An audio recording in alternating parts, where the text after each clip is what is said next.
camera. To do the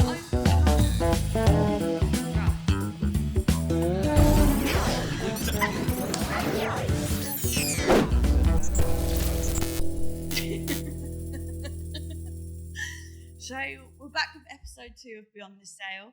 We've got Arsen, the managing partner of Macone here. Gaspo. Thank you, sir. Can you introduce us like WWE characters? Who's got this guy over there? T-Dog. T-Dog. Yeah, I'm not gonna lie, I'm a bit intimidated, I think, because we have Crypto Queen over here, Jessica, That's true. and T-Dog, who's been doing like 100 podcasts probably before me. So this is my first podcast, so yeah, I'm looking forward to it. All the fans are tuning in, don't worry. Fans, yeah, great. Fans. Exactly. Zero fans. Let's get it going. And Travis is our senior marketing executive. So let's just T-Dog.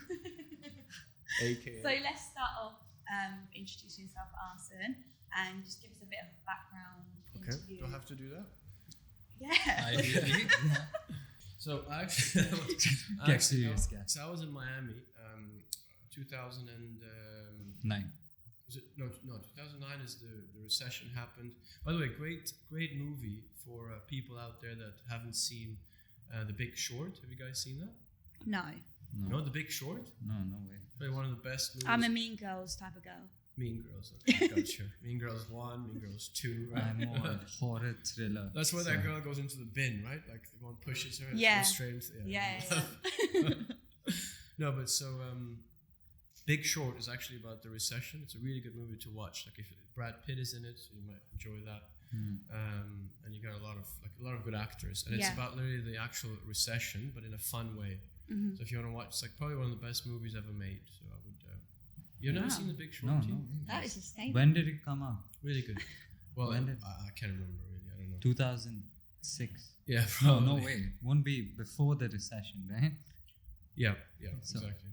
But I mean, so let's actually start with a real story.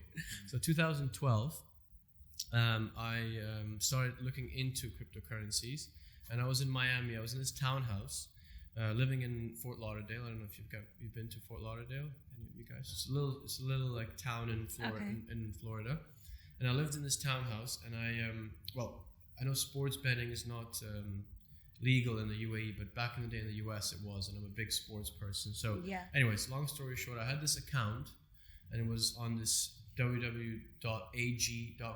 AG is in Arsen.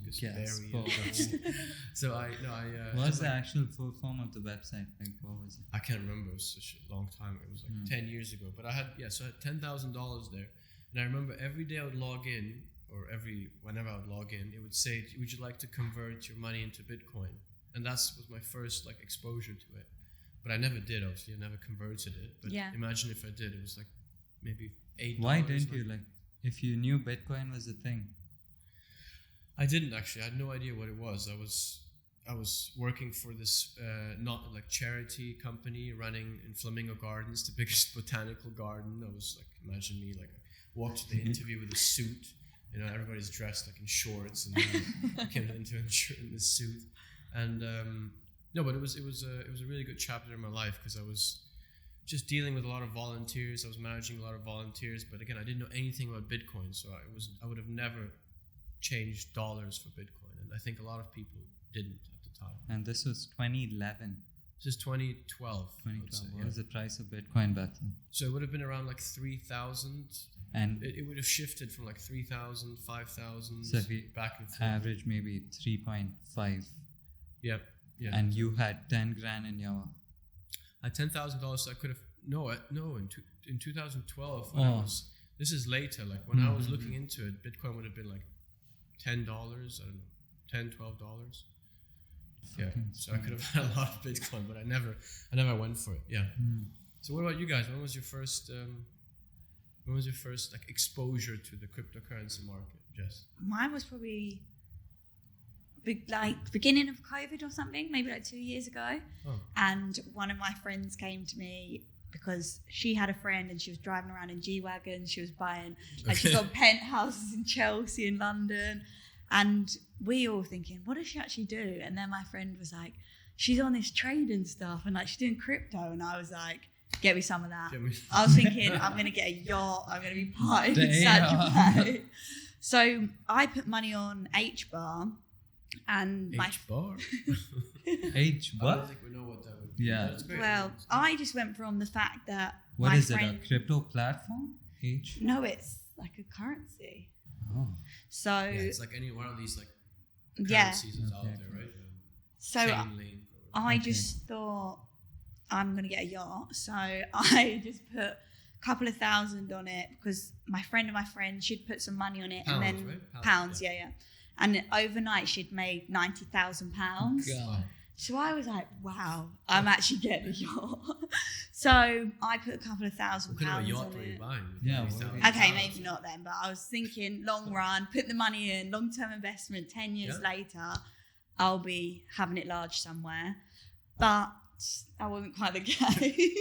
But I'd say you And started like quite early, which is a great. You took the Yeah. risk, which is. I did buy in, I can't remember what I bought in at, but it was quite low. So even though it is probably now, I can't even look at it, to be honest. But you still have it?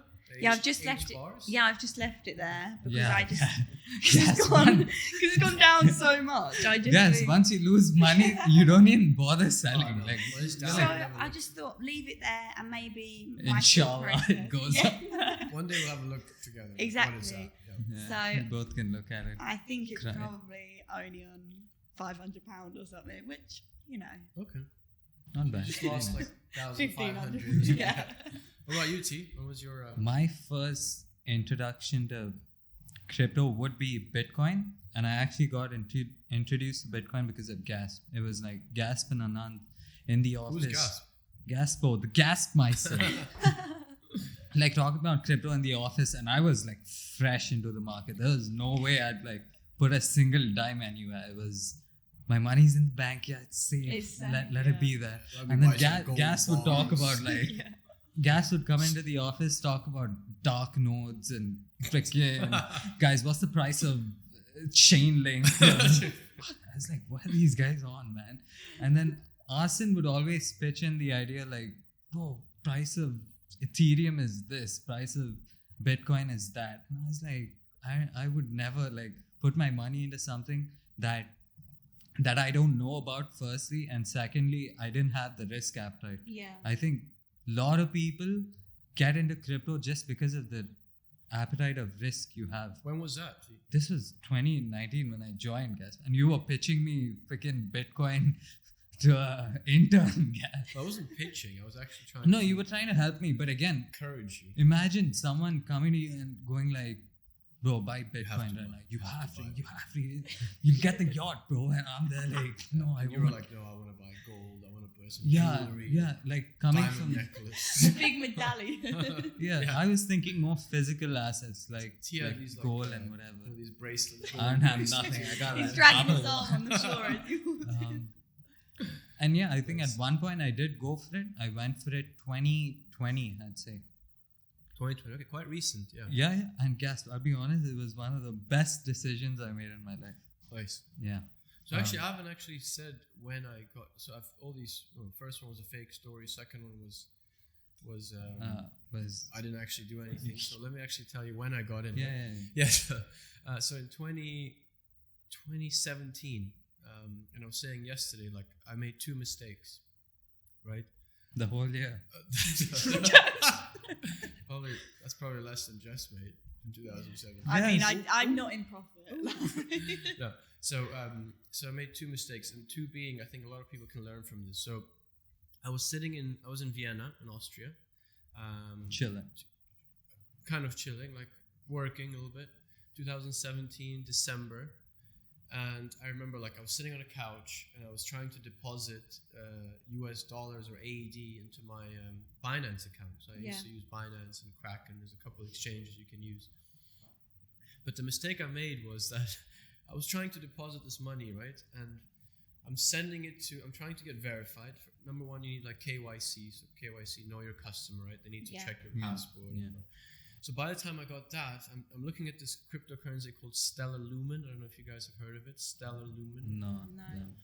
Anyways, it was like this founder of Ripple. I don't know if you've heard of Ripple. Yeah. So the founder of XRP. Ripple, XRP, Yeah. XRP Army. Yeah. So the founder of Ripple actually went and started Stellar Lumen. So I thought it's quite interesting because what they do is they basically, you can send money without having internet. So let's say like I'm in Africa in Kenya and Jess is in Ethiopia and I'm unbanked, she's unbanked, and I want her to have money.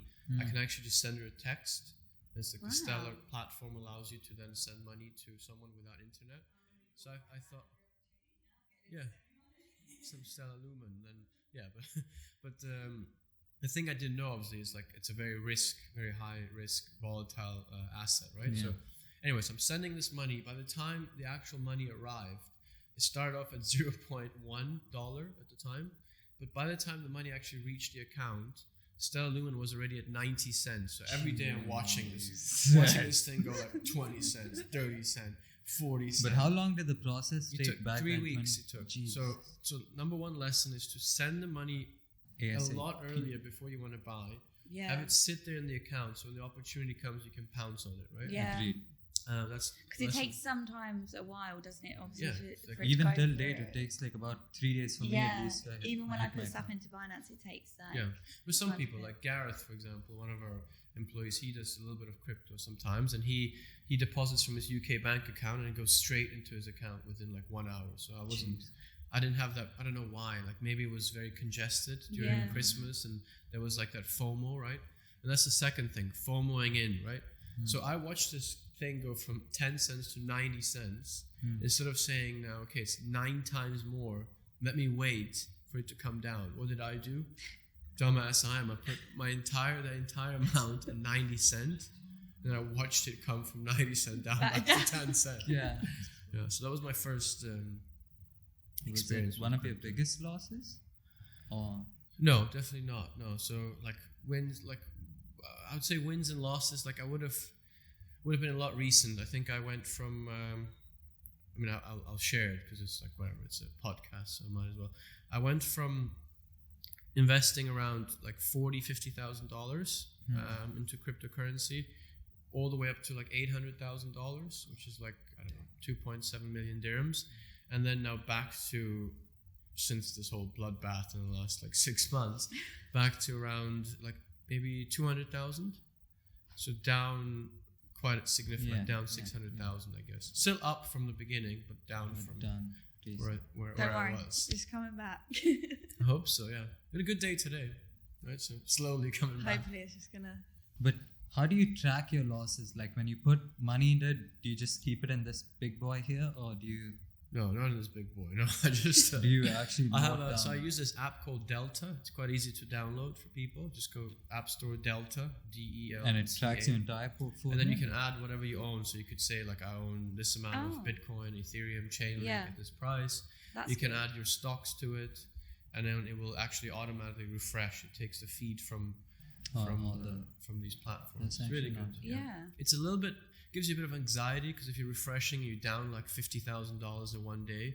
You don't feel great. Yeah. But the thing is, you don't it's like check. a full overview. The real like stinger when it's all gone down. But the point is, like, you don't check every day. You check over a period of time, right? So reality is people check when they're up all the time, every day, and when people are down, they don't check. So it's just like a psychological thing. That's quite true. If you're going up, you always check green, green, green, green. The moment you start going down red, you stop checking. So. Do you invest for like a long-term investment, or would you put in and then take out some of your profits, obviously, when it's gone up? So that's another lesson I think I learned. A few lessons. I think at some point you need to like take profits, right? They always say take profits. I never took any profits besides this like MFer. It was this stupid NFT I had. I bought it for $1,000 and I sold it for $8,000. That's like profits taken technically. But then I left all this money on the table and it's come down. So I think for everyone out there, I think it's good to take money off your table. So whether that's half of what you've invested or at least your initial capital, I would say take some money off the table. I definitely wish I'd done that when, not that I'd put a fortune in. Your what was it? H bar. When my H bar had gone up, I wish I'd taken out what I'd made, not sat there thinking. Never heard of H bar. You and I never. No. What's it at right now? I wouldn't want to ask Jessica, what does H bar actually do on a daily basis? Damn, that is a good exposing Jess Honestly. today. I'm like, I don't have a clue, but I just saw dollar signs. You don't like that. Yes, why? He's got a real thing about that. Yeah. I guess it's fine. But yeah, so I mean, it'd be nice to talk about the office. I think a little bit. It's kind of funny in a real estate office, the dynamics, right? Yeah. We have a few people that are in crypto, which is quite fun. We have been for quite some time, and we even got into NFTs, right? There was a point where all of us would just talk about NFTs. I won't disclose the names, but yeah, there was like a little group. We talk about NFTs, and this was, I think, few months ago, right? Probably six months. It started like in December, I would say, maybe. December to like March. It was like the peak of NFTs. Like, guys, new launch. Let's go. Let's get our wallets ready. Is that a new craze? Yeah, it was like these monkeys are launching, and obviously the BAYC club, right? The Bored Ape Yacht Club, which is like the most prestigious NFT. I mean, they were selling for like $500,000, $1 million, $2 million for a monkey, right? So we got Travis into like Prime Ape Planet and King Kong and all these and the bulls. Don't forget the bulls. Yeah. The crypto bulls, crypto bears. Yeah. It's very emotional. I think you get very like emotionally attached. Honestly, you get so. There were nights like me, Gasp, and like Davis. We'd sit up. Guys, launch in like 2 minutes. Are you ready? Like, no, was it 2 a.m? Like 2 a.m., 12 a.m., 1 a.m. Like, because it's different time zones, so you need to be there for the launch to be the first one to like click onto it, link your wallet, get and the limited amount. So you need to be the first one on it, and the first ones to get it instantly. You pick it up, you go to OpenSea, the secondary market, you sell it for like twice double the price. Like, but these things are down. Like when I say down, like the ones that like Travis bought especially. Guys, one of my best still holding strong Dubai peeps. You laughed at me. Dubai peeps. So shout out to Dubai peeps. They're actually doing quite well, and I'd say even till date they give you like offers. They invite you to parties all around Dubai, so it's more of a local based utility. It's like a utility NFT, right? This sounds like I want to be this. Yeah. So that's where the NFT world is heading, right? So you have, I don't know if you've heard of Doodles, the NFT Doodles. I don't really know too much about NFTs. No, okay. So Doodles is like this NFT where it's like a lot of rainbow colors, right? The NFTs are like a lot of pastel colors and different. But anyways, the utility is that you keep getting invited to a lot of events in like California and the US, and they make these amazing venues. And if you own one, you're actually invited. So I think like a lot of them hold more utility than the artwork. Like, obviously, some are there with the price points like triple the amounts, but it's the utility that the NFTs carry. Like people say, "Why are you buying this?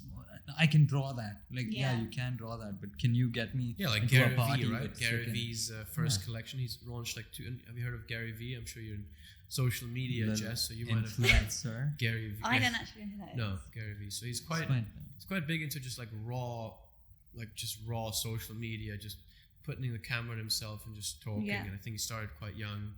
I think he started the first like selling wine online in the US. Oh, okay. It's quite clever. But he started his first Gary V NFT collection and then Gary V 2. And the first ones are just like stupid like animal characters like anybody could draw, right? But now he's linking it to like a restaurant entrance. So if you own that NFT, you can actually go and eat in his restaurant, and there's a lot of like. He's the one that believes like eventually it'll be a lot of tickets. Like let's say you're going with your dad to you like football. I don't know. You go to a football game. Yeah, we'll say yeah. Or rugby or whatever, right? So you're going to a game, and then instead of having an actual ticket, you just have an NFT. Linked to the and it's on game. the blockchain obviously, so you can just show your little dino or your little bear or whatever, and then you just scan it or show it onto a security guard and you get in. So I don't know how they'll do it, but eventually that's where I think it's all heading. So do you think that's obviously going to be a big thing for the future of like crypto and NFTs? It's going to unlock a lot of things. I think so, yeah. I think NFTs will be quite big in the space. I think a lot of people knew that there's going to be like a big decrease now, so that's what happened right now. So a lot of people actually taking advantage of buying these dips. That is the thing as well, isn't it? When it dips, obviously a lot of people want to just pull their money out, but actually that's when you should be putting your money in. The opposite. Okay. But it's easier said than done, right? Because if something's going up you think you want to jump on you're it. excited, you're going Yeah. in. If something's down, you're like, what if it goes down more? You're like scared and worried. Yeah. I think something, the exact thing happened to me where I saw the price of Bitcoin. It was at 28, and I'm there like, oh, let it drop to 26. I'll buy. There's no way it's gonna drop. But again, you don't know. You can never know, right? Yeah. Someone say they know. Yeah, bro, 5,000 is gonna be the price. You can never tell. And I went all in. Like I bought 10,000 worth of Bitcoin when it was 26, and look at it now. It dropped all the way to 18, and now it's at 21, right? So 21 something. 3. Yeah. So again, you can never tell what it's at. When's the right time to buy? And like people want to know what's the right time to buy. Oh, it's now. Just jump on it. Yeah. Like right now. The thing is, right now, I think it's probably like when it's around $5,000 soon. No, it's difficult to say. Yeah, it's so hard to like. No one knows. You think you might know, but you just don't know. Bitcoin Standard, by the way, you should read. Very good book, Bitcoin Standard. If you want to hear about like the actual evolution of money and where it started, it's a really good book, Audible book. It's called Bitcoin Standard. It's very confusing. It's actually not about Bitcoin. It's just about money. But then you actually understand the history of money, understand the history of gold, you understand the history of the US markets, and then actually you understand Bitcoin a lot better. So if someone out there wants to get to know actually Bitcoin really well, I would suggest start with Bitcoin Standard, and then you know a lot about the markets. Do you think a lot of people should like someone like yourself, Jess? Yeah. If you can go through it. That was personal. Yeah, Brian Diggs. Do you think people should do sort of more background information and research before just jumping on like I did? Well, that's a good question. I can actually have more of an understanding. I wanted to talk about something in this podcast which is quite interesting, I think. And a lot of people are a bit misinformed, I think, right? Obviously, when you're investing, you should be looking at someone like Warren Buffett. He'll look at financial analysis. He will study the market. He will study the actual company. But I think just even the basics. Most people don't know the basics. So if I asked you, Jess, and like the general public, right? I'll give you like a real life scenario, right? So let's say Amazon stock, right? You know Amazon. You all take Amazon, yeah. So before it actually the stock split happened, one Amazon share was around 3,000. I got in at $3,000 something dollars. At some point, it was at $3,500 a share. Yeah. So imagine Amazon at $3,500 a share and Apple trading at $120 a share, for example, right? If I asked you which one would you rather buy, where would your mind go? Like, what would you think? Probably. Would you? I was going to say Amazon. Why is that? Because you're buying in the earlier stages of the company. But we're buying. No, but so Amazon's at $3,500 a share, and Apple is at $120. Let's say, right? Oh, okay, then yeah. And we're buying both. We had the option to buy at the same time, like either. Yeah, you're both trading, and you're looking at the stocks, and you're like, okay, I'm gonna put like $10,000 in. Which stock would you go for? Without doing your research, right? Because your question is research. Don't choose my answer, but I'd go for Apple. Like okay. Room for growth. You have 10 grand. Upside potential. Yeah, and you have $121. Do the math. How much is that? 1,000 share? So you're thinking like if Apple is at $120 and Amazon's at $3,000, right? You can buy them more. You're thinking that they're similar companies, so why can't Apple go to $3,000? I mean, right? Fortune 500 companies, like, can you go wrong going with? Yeah. I mean, there are other factors. So what do you think, Jess? Well, look, this is a trick question. I'm still going to go with Amazon. Okay. But with just no reason, just you like Amazon. I just feel like Amazon over Apple. Yeah. Okay. That's like a personal choice. Yeah. I just feel like there's a lot more growth of Amazon. Okay. Like a lot of people with a lot of stuff with Apple. Obviously, you have Apple products and stuff like that. Yeah. But a lot, even like Apple Music, for example, I'd say more people are with Spotify. So I'd say Amazon is going to have more upside. But I'd also disagree. Like there's Amazon delivery, but no one's heard of Amazon delivery, right? Like, so it's the pros and cons, and I see it like. Wait, no one's heard of Amazon delivery? I mean, compared, like, when's the last time you've used Amazon delivery? But that's Dubai now. Oh, okay, yeah. US is obviously huge. in England as well, yeah. But you use more Noon, right? But yeah, I use more Noon. Shout out to Noon. But Shout out more- to Emar. Stalaba. But more like Apple people are there. Like I'd say 80% of the people are just moving on to Apple. You're getting repeat customers. Okay. Yeah, Amazon's So I huge. think we're getting really deep into this scenario question. We're supposed to just be With a fun. light-hearted. Yeah, I think the real answer is there's no right answer, but Damn, guys, I thought that was.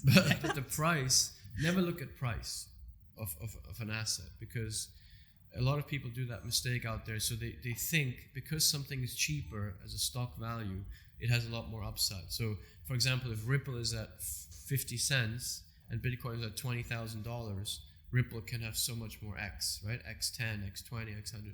But that's not the case. It's all about market caps. So for all the people out there that are just slowly getting into it, stocks, crypto, Yeah. before studying even financial assets or going into like balance sheets and looking at the actual numbers, just look at market caps. And the market cap would actually allow you to understand. So for instance, Apple reached $3 trillion market cap, right?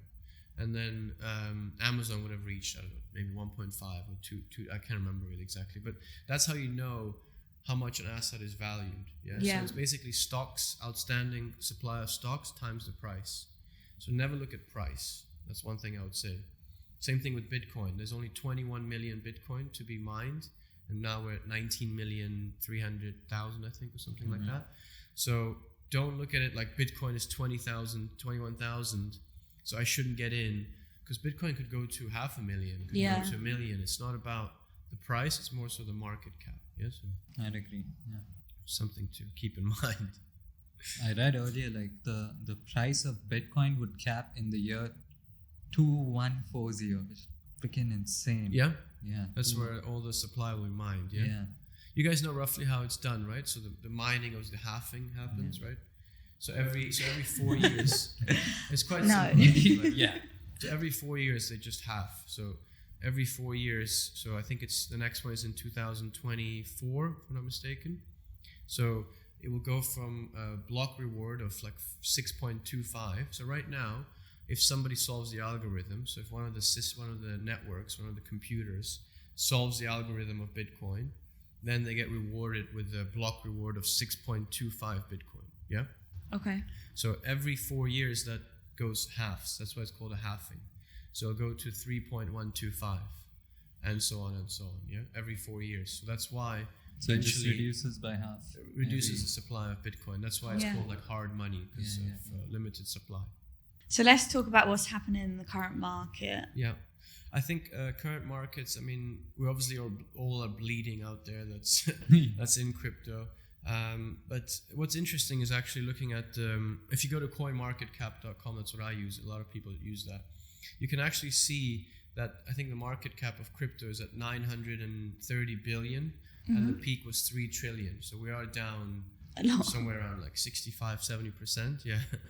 And but what's interesting is you always know when money's on the sidelines. So for example, I'm not sure if you guys have heard of stable coins, so USDT, USDC, Yeah. right? So they're stable, they're pegged to the US dollar. So they actually right now make somewhere around like 130 billion of the market cap, which when the market's good, no one's keeping their money in stable coins. They're keeping it in Bitcoin, Ethereum, Polkadot, Chainlink, whatever, right? Yeah. All these different assets. But right now, if you look at the first four cryptocurrencies like Bitcoin, Ethereum, USDT, USDC, they actually make somewhere around 70 to 75% of the entire market cap. So which means from 5 down, I don't know how many currencies there are, like 3,000 currencies, that's all just like 20 to 25% of the market cap. It's quite interesting that. Yeah. Let's start. Definitely. So do you think? What are your thoughts, T? I lost you at What, USDT? USDT. No, but I like the fact that you mentioned that it's pegged to the US dollar. I didn't know that. And you mentioned like USDT being one of the stable. What about like Safest. Bitcoin, Ethereum? So they're not obviously, they're just normal assets. How do you know if they're like stable coins compared to? How do you know? Okay, good question. So you know because they're literally pegged to the dollar. So for example, a USDT would be 1 for 1. So give you an example. AED is pegged to the US dollar at 3.67, right? So that's why it's also great for the UAE. A lot of people invest in Dubai because we have a very stable currency in AED, which is pegged to the US dollar, right? So it will never move from 3.67. Yeah. So it will never end up like the Turkish lira. It will never end up like so. So USDT, the way it works is that it actually has in reserve. So they have in reserve whatever you put out there in USDT. So if there is 30 billion, they have 30 billion in reserve. And that's how the crash started, because of Luna. I'm sure you guys have heard of the whole Luna, Terra Luna, right? So what happened with Luna is actually there's this platform called Terra, right? So Terra is pretty much like a platform that runs on Cosmos. Cosmos is like your competition to Ethereum. I'm sure you guys have heard of Ethereum, Polkadot, Avalanche, just your basic like platforms. So Luna actually, what the problem with Luna was that they actually had also stable coin, but which was called UST. Yeah, but it was actually like an algorithmic stable coin, which means that it actually is based on algorithms. So every time UST goes up in value, the Luna organization burns Luna and then keeps the coin pegged to the US dollar, which obviously was not the right way to do it. Somebody exploited it. I don't know the exact details, but somebody exploited that, and that's how actually it got depegged. And then UST was suddenly worth $0.9, $0.8, $0.7. So everybody lost complete trust in the system and started selling their Luna. And Luna went from $1.2 to like non-existent, basically. Fun story, by the way. Our marketing manager, Anand, Mr. Anand, we were discussing Luna about like 2 years ago when it was at, I can't remember it was something crazy, like 5 cents for one Luna, and he wanted to buy a lot of it and keep it, and he went all the way up to like over $1, like $1.2. So he would have made so much money. I always tease him still until today, like, but he was so happy when it went down, right? Yeah, He's like, thank God. Yeah. Oh, that would have been scary. Imagine. Can you imagine going up all the way? Top of the moon, and then one day you wake up. Yeah, and it's just all gone. Yeah. I'd cry. I wouldn't come to work like 3 weeks straight. Just crying. Well, what's happened to me, kind of, right? I bought this coin called REN, R-E-N. I don't want to go into too much. Yeah, I used to hear a lot of this when I joined and got in. Ren's that. REN, it's my favorite coin, actually. I don't want to go too much into the way REN works, but it's quite simple. It just bridges assets. So if you want to move your Bitcoin to Ethereum or Ethereum to Bitcoin or whatever. But I got really into it, right? I was very passionate. So in the evenings, like late night or on weekends sometimes, I would be like trying to set up these dark nodes, which for someone that's like a coder or someone that's very into computer systems, is very easy. It's like me doing like 10 plus 10 is 20. For them, that's that. But for me, it was so difficult. So I was setting up these dark nodes, and I really struggled with it, but eventually I got it done. But so REN went from 2 cents, so I got it at 2 cents, went all the way up to $1.80. Jesus. Yeah. So I had somewhere around, can't remember the exact amount, but somewhere around like $610,000 in REN. And today, as of right now, we can check the price of REN. It must be like. What's the price of REN today? It must be somewhere around like 11 cents. What's the price of REN in dollars today? I don't think Apple Watch will have that information. It's picking up rain. Yeah, rain. It's rain. I mean, I kind of know because I'm in the loop, but it's around 11 cents. So 11 cents would make that around $35,000 as of today. And you got in at how much? I can't remember, at 2 cents. 2 cents. But I went from like $620,000 to $33,000. Jesus. Which how do you take it? How do you emotionally take it? I couldn't shrug look at my face.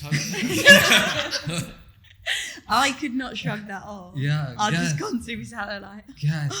Like, I mean, I think you go up and down, and eventually, that's why when Jess asked me, like, are you a long-term investor?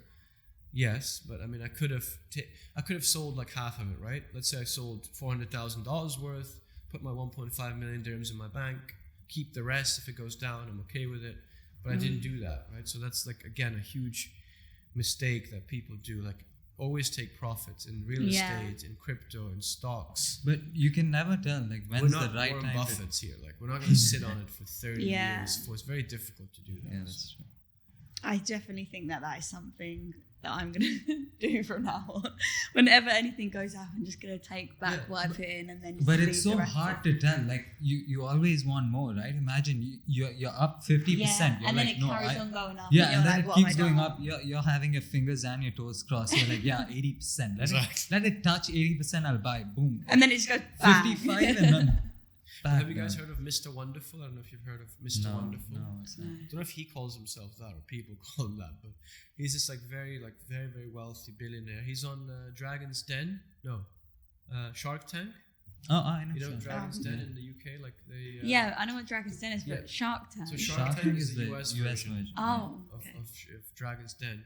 He's on that with Mark Cuban, the owner of Dallas Mavericks. So anyway, so what he does is he always makes sure it's 10% of his net worth. Yeah. So if that makes any sense. So Okay. every time crypto becomes more than 10%, he sells off. So let's say he's worth $1 billion, right? And he goes 10% above that. He If pulls out. if his crypto is worth more than 10% of 1 billion, then he sells whatever is above and then moves it into like real estate or US dollar or stocks or whatever. Yeah. And he always keeps selling and always making sure crypto stays at 10%. So that's like another way of doing it. Yeah. I think it's just like monitoring. Yeah, but again, like the human mind's so greedy. Like Yeah. you're not happy at 10%. No, Yes, no. 10% of 10,000. Imagine the 10,000 I put in 10%. I'm not sitting there with That yours thousands. just keeps getting Yeah, bigger there's and bigger, no and you're way. just waiting for it There's to no go way up. I'm selling. I will keep it. But even again, if I- that's why it's easier when you're working with like millions and billions. It's just a lot easier, right? When you have It's smaller- more discipline, I'd say, like to just keep that going. It's good. So let's talk about blockchain in real estate. Okay. Well, I think, I want to go back a little bit to like a transaction we've done. So I think real estate now with crypto, how many transactions are happening in crypto in real estate in Dubai, right? I think that's a good question. We don't know the answer to that, definitely. But we have done a few transactions here at Macomb Properties, which is quite cool. For one of them, we used Virgo CX, they're called. They actually traded their Was that a coin or is it? no, Virgo CX is like a platform. Okay. They're regulated in Canada by FinTrack, so they're a very legitimate company. It's not one of those, let me send something somewhere.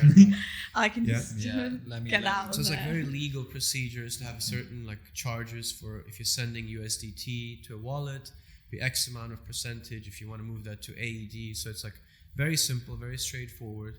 You need to sign up. So it's like KYC, like normal, the way you would do Coinbase or Binance. So you would sign up with them and then they would go through the process with you. So we've actually used them for a Creek transaction with one of our agents called Saad. Mr. Saad Hussain. Yeah, exactly. So he didn't. I'm not sure if he was king of aware of Creek. how everything was going, but they basically send USDT to their wallet, and then that company then sends it as a payment, right? So they'll send it to our company, for example, and then we give a manager check, or they can create like an escrow account, which is an extra charge. Send the money there, it's protected in an escrow account, and then the payment is made. But I think it's a little bit. I think there's a better way, and I don't know if you guys can come up with a solution for this. I'd love to now with UAE recognizing digital currencies, digital assets, it's huge. I feel like the fact that we can buy real estate, buy property with digital currency, it literally shows that we're moving up, and I think it is a good, but again, there are so many factors involved, like payments that have to be made. What if they have to be made in like installments? And if there was a platform to support you mean like that, off plan, off plan. If even with like ready property, if deposits have to be paid separate to the amounts, the purchase price, then how would So it's just a platform that could support the real estate market in Dubai. I think that'd be absolutely. Yeah. huge. Yeah. It's a definitely gap in the market for, I think. Yeah. Yeah, exactly. I think where it's going to head eventually is now, for example, Emaar, right? Let's take a developer like Emaar Properties. they used Credit Suisse, which is like one of the biggest, I think, cryptocurrency exchanges, where you can send your money and then they'll pay EMAR and then you pretty much buy. I think somebody bought a building with cryptocurrency last year in the Creek. So that is doable with like exchanges. But the way I see it is like eventually is, so let's say I want to buy, or Travis, you want to buy a property from Jess. Jess is a seller. She owns something in the marina, one bed. Right? Because she loves the marina. Shout out to the marina. Right? Exactly. And Travis is the buyer. So he's got USDT, for example. He's got Ethereum, whatever. Like, doesn't matter what he owns, right? And you're okay with you want to sell your property. What would be like the procedure? He would have to send it to, for example, Virgo CX and like intermediates and all that, right? But crypto is all about eliminating intermediates of some sort and exchanges and trying to be decentralized, right? So my idea is like the way I think it will be eventually, and even now, like title deeds, I'm not sure if you know this, Jess, but like title deeds, when you have a title deed, ownership document, they're all already on a blockchain. So Dubai Land Department has already kind of integrated it into a blockchain. So it's all quite recorded. Exactly, it's all and recorded. It's quite interesting. It's like if you have the title deed, there's a little QR code and a little number there. Very just simple. scan the QR code and you see who the owner is, everything. It's quite exactly. So when you do a transfer, the moment you pay the manager check, everything's done. You just get like an email with your title deed, right? And eventually maybe your title deed is an NFT. I don't know if we'll go that far, but what I think will happen is you'll pay. So Travis is the buyer, you're the seller. He's got Ethereum, right? What can he do? He will send his Ethereum to like a kind of decentralized wallet created by the land department.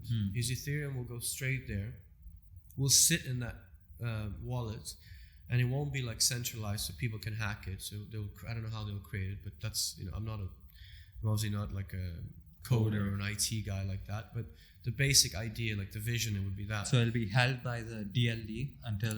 Maybe not even the DLD, because then the DLD would be like the centralized place. So some sort of a wallet that's created for transactions for real estate. So you'll send your ETH there, your ETH will sit there. And in the meantime, you guys will do a contract. So you'll sign a contract just like now, you do your Form A, Form B, right? Form F, you've heard of it, online on the Dubai REST app. This will be very similar, but it will be like a smart contract signed by Travis, signed by Jess. And then, so how would that work though, right? Because now you go to the trustee office. Not sure if you know how a transaction works. But you go to a trustee office and you just... I do social media.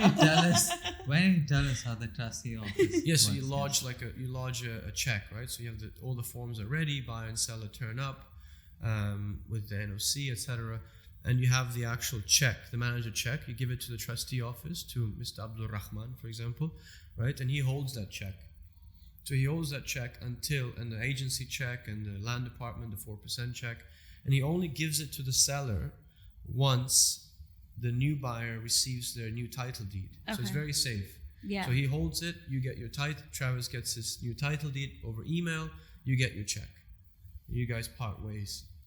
But the way I think it will end up being with crypto is that the moment Travis gets his title deed on his email, right, you will then get paid automatically. Like that will trigger because it's on a blockchain. Yeah. You'll have like an oracle, like Chainlink, for example, feeding data to the actual smart contract, right?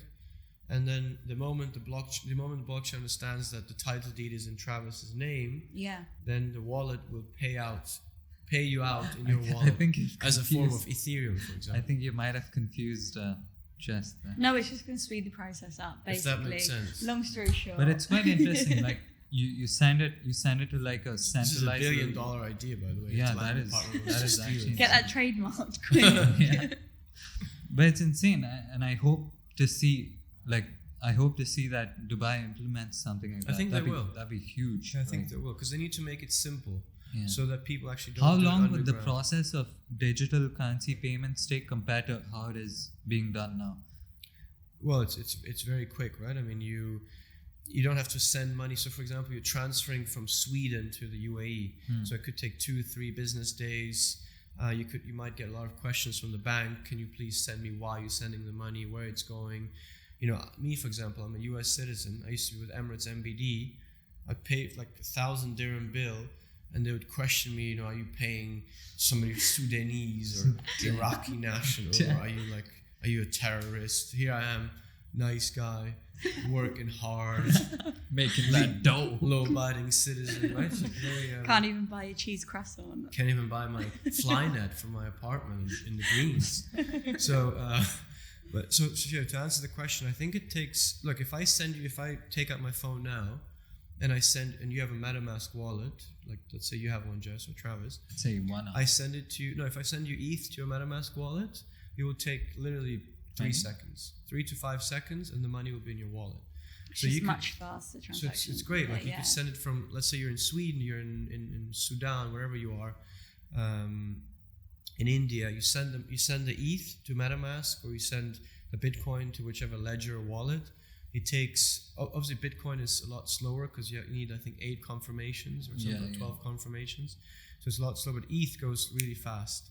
So you would receive it right away, and then you could go straight to the next step. I remember the days when there used to be like a new NFT launch, and I wouldn't have enough ETH in my wallet, and I'd say, "Gas, can you cover me?" I'll send you. And he just sends it me straight, and then It's true, actually. You'll be sending like ETH in just the to cover office. up the little thing. Sometimes you need to have above a certain amount to buy a certain NFT, but it is.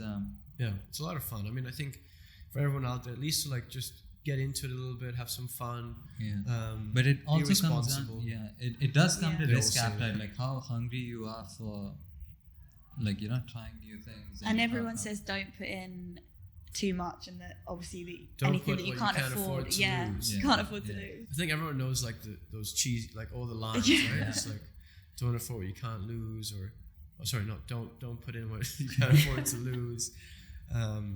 And also, like, I think you said like research, right? There's only so much research you can do. Like I've read so much, I've watched so many YouTube videos, I've been on Twitter, and like even then, like it's very difficult. It's lessons learned that you actually learn the most from. By the way, do you know what people are doing right now? Like, since Bitcoin is down, what's the trend, Gas? It's like fill us in. So because Bitcoin is down, what do? You buy more. Yeah, you could buy more, right? Yeah. One, or if you're sitting there with a lot of Bitcoin and it's devaluing, right? So you lost. You went from 63,000 to 20,000. Yeah. And you're someone that will never sell your Bitcoin because you believe it's going to keep going up. A lot of them do DeFi, like decentralized finance. So they bridge their Bitcoin to like ETH. So they use, for example, like a bridge like Ren. They take their Bitcoin, they send it to the ETH network. They go to like a platform like Bancor, for example, right? And then why are you guys staring at me like very blank? I'm so trying to. We're listening.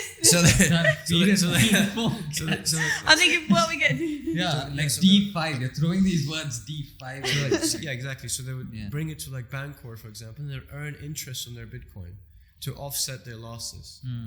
Right? So it's quite interesting. So you basically minimize your loss by transferring your Bitcoin coins. And then farming. They're called like yield farming and all that. So making money on your Bitcoin because you can't really make money on Bitcoin typically, right? Unless you do this. I'd say you're just like minimizing your losses. Exactly. Yeah. You're trying to. Yeah, trying. Salvaging what you can. Yeah. Have you ever thought about like getting a mining rig or setting up a mining rig for yourself? I have. I've tried in the US once. So there's like this company called, I can't remember what they're called actually, but Compass actually. They're called Compass. And I tried to, you have to buy like the machines, like these alt miners they're called. And they're worth like $10,000, $12,000. So you buy them and then they actually run it for you. So they put them in like a warehouse and then you get your own kind of rewards from Bitcoin. But I never went with it. Yes, you know what's interesting? What blew my freaking mind? It's only recently after UAE's mentioned that digital assets are recognized and everything.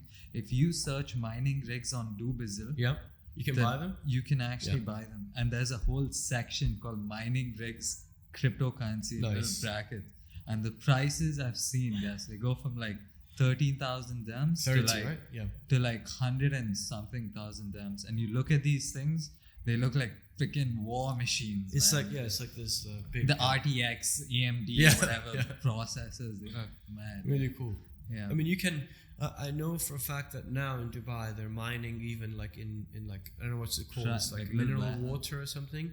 They like put these machines into this like liquid so that it cools down. Yeah, it's it's too more hot, so you Yeah. need to have it cool. So it's quite it's And out even there. I your- don't know who's. Even your electricity bills get charged up because of the amount Yeah, it costs. absolutely. Yeah. Yeah.